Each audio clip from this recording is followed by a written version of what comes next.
So I was just going to give an overview of what I do. Who are you? Yes, What's your name again? Paul Carter. Okay.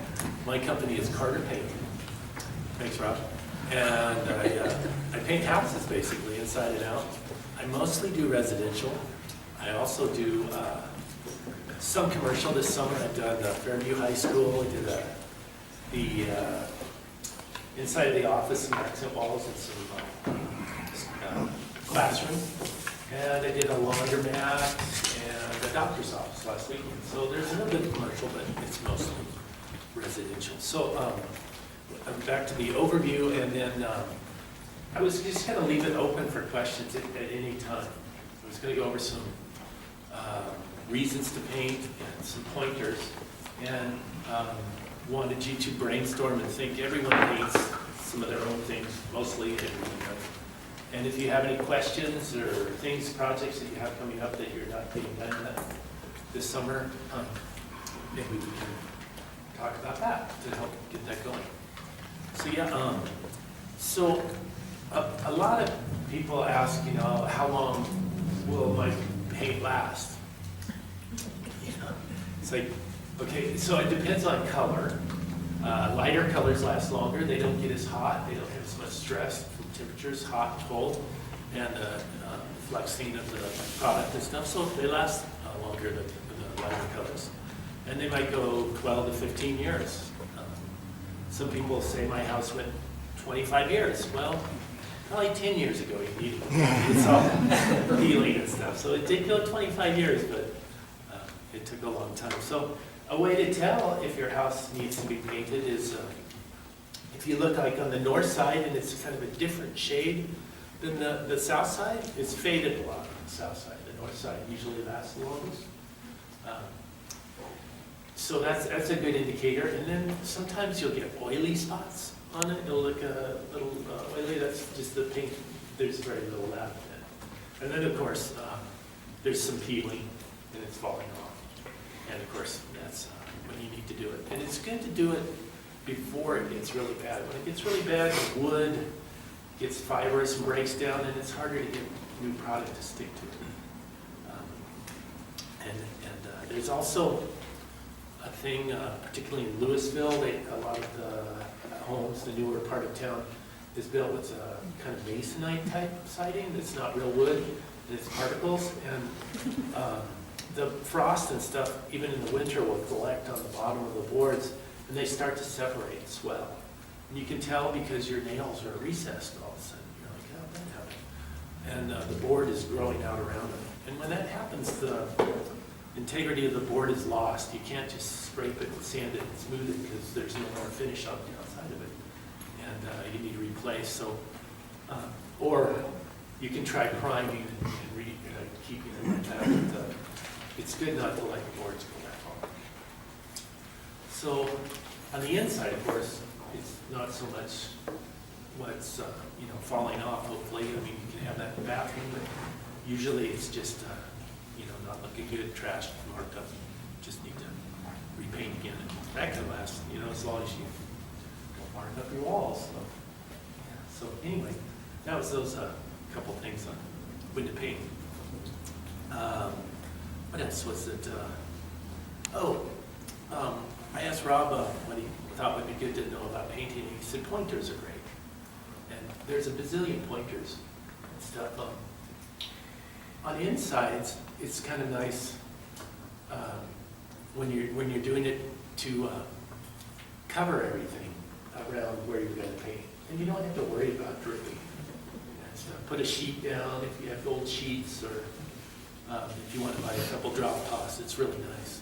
And when you go to paint the room, usually you start by brushing all around it. Do all that at once.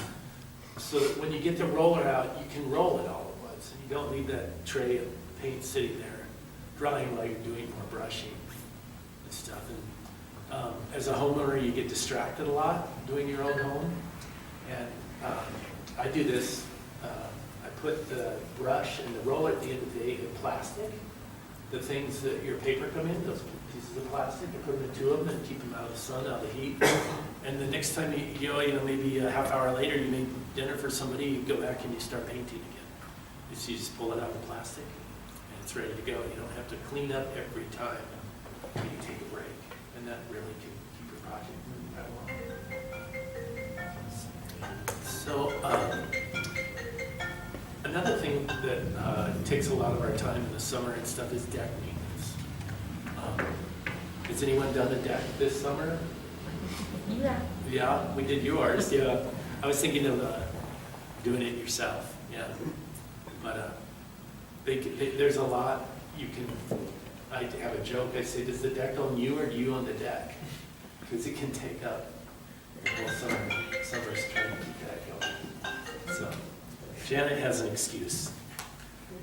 I hope everything's okay. Turning it off. I think hope everything is okay. Her mother's in the hospital. Yeah. So there are some steps you can start if your deck is gray. You can start with this brightener product, cleaner brightener. It's real easy to use. You dilute it with some water and put it on, let it sit for 20 minutes, wash it off. And if it didn't get to like they say it will get, the new wood, you can try it again and you can even scrub it off. And it's a great way to brighten it back up and then put a stain on afterwards. And you can go, I tell people with a nice wood deck to use the lightest product you can. They have these natural stains that are just very light tinted. And then you keep that wood look as long as you can and then move into semi-transparent and solid as the deck ages. And you keep that nice wood look. So, yeah. So yes, Marty. I put this product that Home Depot swore that lasts, 10 years on your deck, blah, blah, blah. Right. And it hasn't made it. Every year I have to redo my deck. Exactly. It Yeah. does not work. It says 10 to 25 years. No. Yeah. No, I mean, every year. And if it's you like, call there, they will replace your product. And you're like, great, well, it's something, but the time it takes the to time put to it scrape on. it off, because it's not just a stain, it's this product that was supposed to seal it, because it was, 25-year-old deck when I put it on. And it's been a pain in the butt to Right. take care of and maintain. Right. Now, they do recommend 2 coats. They didn't, 5 years ago, they said do 2 coats. And that does help, but you need to do it so often.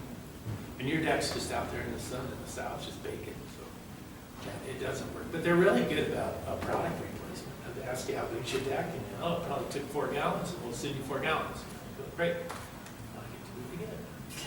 So, that's the way decks are in Colorado. I had a guy in my neighborhood who said he had a product of 30 to 50 years or something. And some of my clients used him. In 2 years, they called back, and he's guaranteed it. He's redoing it. I talked to him, he said, oh, those dogs scratched it. It's the weather. It doesn't, there's no miracle product. So, So yeah. don't pay attention to those. I've learned. What's that? I've learned not to pay attention to what they've done with those. Oh, yeah, it doesn't work. And I'm always open. For years, I've been chasing this, and I'm trying to find the best product. Concrete. And there you go. Does it Yeah, have to do with our local climate? Would it be better in a different climate? it could, yes, yes. Also, it depends also too on the wood you use on your deck, or whether you use these, modern composite products, I think. Yeah, you never want to stain those. You don't want to make a project So if you for want to yourself. put a solid teak deck out there at $400 a square foot, for instance, I did one of it'll those last this summer. forever. Yeah, this summer I did one. He had this really hard, like teak wood, and he put a product on it. There was another guy that had this miracle product, and he put it on concrete. He put it also on his deck to seal it up.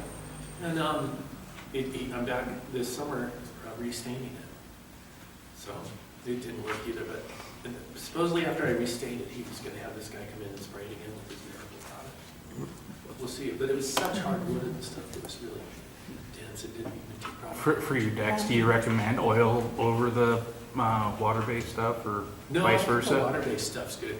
Yeah, the oil breaks down in our sun, so it just burns off. Yeah, and it can stay tacky too, the oil, and it picks up dust and gets darker sooner. Sometimes, yeah. I think redoing it, the water-based is good. Yeah.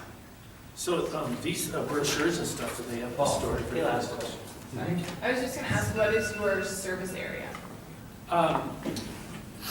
I did some painting in Iowa. That's kind of the northern. Iowa? No, Iowa.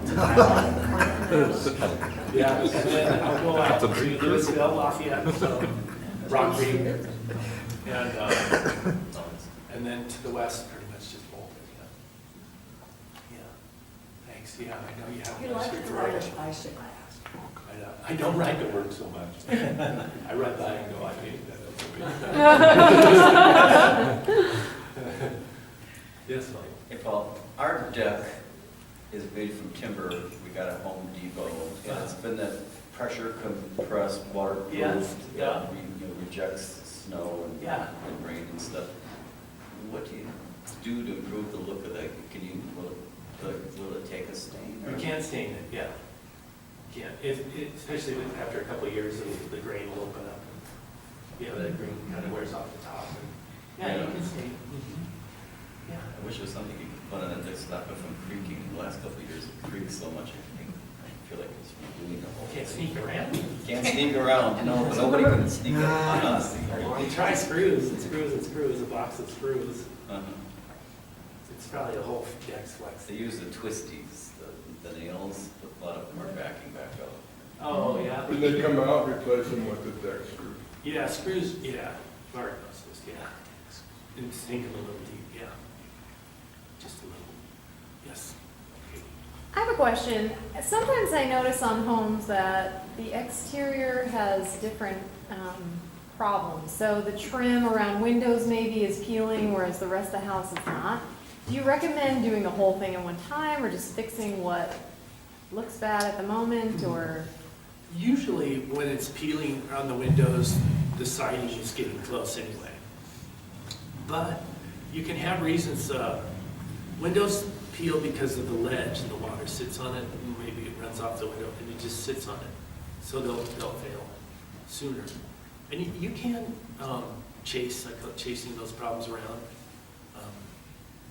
The south side of the house, you can do just that. This client I'm working on this week wanted me to just bid the west side because it was peeling. And then as they got to looking around, they were like, The whole we thing. should do that. No, they get the west side looking great and the rest of their house doesn't look so good now, so in comparison. So, yeah. So Miriam and I just painted our wooden sided trailer, and we used an oil-based primer and a water-based top layer. Oh. And this was a recommendation from Home Depot. And I did some hand lettering on it.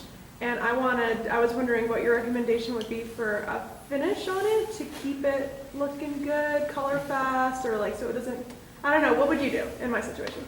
Some lettering, you want to protect the lettering? I guess I want to protect the lettering, but just protect the whole thing so it lasts longer, even though it's going to be a beat up landscape trailer in like a year. So it has paint on it? You primed and painted it? I primed and then painted it. And Maybe if I showed you a picture. does the paint on its own protect it enough? I don't know. I don't know enough about this, to be completely It honest. should, yeah. Yeah. Exterior paint. So you wouldn't put like something over it? No. Like clear coat? No, probably not. Yeah. Yet, you could put a clear coat over your lettering if you wanted to. It would Oh, make it that's- shine. and Yeah, stuff. if it was a matte finish or something. 'Cause I don't want it to Yeah. look weird. They make an exterior polyacrylic, a water-based Mhm. polyurethane. Mhm. And you could put that over just your lettering area, but you'll get a different shine. and Yeah, stuff that on would it. look kind of weird. Yeah, it would. Okay. And there's an interesting thing about that. Now, they told you the right thing, but there's also a thing about oil-based primer. Oil-based doesn't allow moisture to go through both ways, Yeah. which can be good, but if you get moisture on the backside from condensation, the oil-based will pop. Yeah. So if you use a latex primer, it's compatible with your latex finish and lets moisture go both ways. Yeah, no, I felt weird about it. I was like, I feel like this is wrong, and they're like, no, it's gonna be fine. But Well, if you're working with I should have called stone- Paul. What were you thinking, Oil is Hannah? terrible. The I moral can't- of the story. I'm not calling anybody, I can't think of anything. All right, Yeah. we've got time for one more question. Do you get what you pay for when you buy paint? Generally, yeah. At Barry you do, I think Sherwin-Williams might be a little overpriced. If the more you pay, the better the paint. Usually, yes. And there was one other thing I wanted to say. When you're painting, if you pay a little bit more for a brush, maybe $5 more for a brush, you know, the brush is only maybe $8 for an okay brush and $12 for a nice brush, a Purdy type brush, it'll make your job go so much better. You can paint lines, you can do a nice job, and it'll really make a difference. It's a really good way to spend a little extra. And paint, it does. You know, you spend $5 more a gallon, you can get some better paint. Anyway, thanks for your time. Thank you. Thank you, Thanks, Paul. Paul.